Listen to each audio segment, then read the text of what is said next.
Ah ouais, c'est lui qui est sur le ballon. On a parfois du mal à le reconnaître.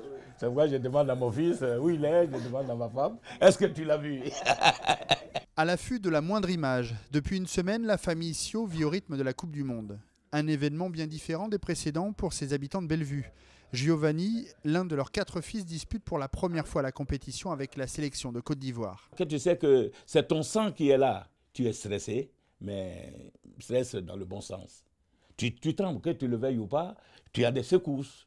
Mais bon, secousses des guerriers.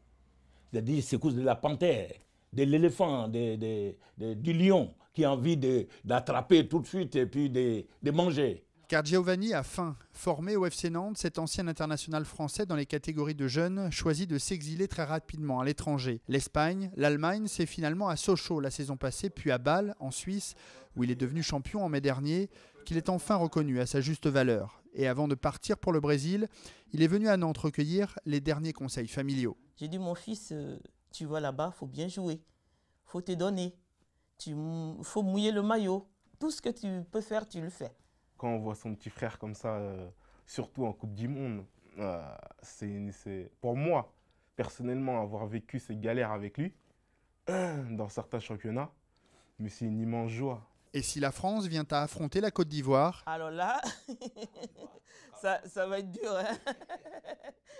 Mais la Côte d'Ivoire, on va supporter la Côte d'Ivoire. Hein.